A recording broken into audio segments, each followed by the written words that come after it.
কারণ আস্তে আস্তে ঢুকান, আমরা ঢুকান।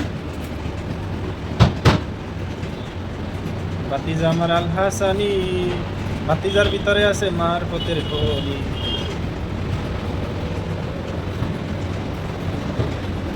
যে আমাদের নাদিম শেফ, যে বাতিজার শেফ, ঢুকান। ওই সাইডে আইছেন, কোন তুই তো ঢুকাইতে পারছিস? এটা নাতি দিয়েছেন। ইস,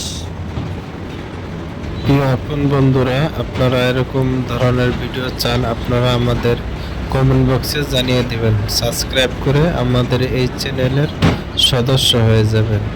আর আপনাদের মতামত আমাদের কমেন্ট বক্সে জানিয়ে দিবেন।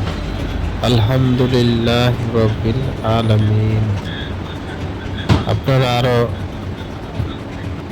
যদি আপনারা চান এটা ফুল ভিডিও, তাহলে আমাদের কমেন্ট বক্সে জানিয়ে দিবেন। একটি শর্ট ভিডিও দিয়ে দিলাম, এখানে রেস্টুরেন্টের ফুড দিয়ে দিব, আপনাদের শিখাই আমাদের লক্ষ্য।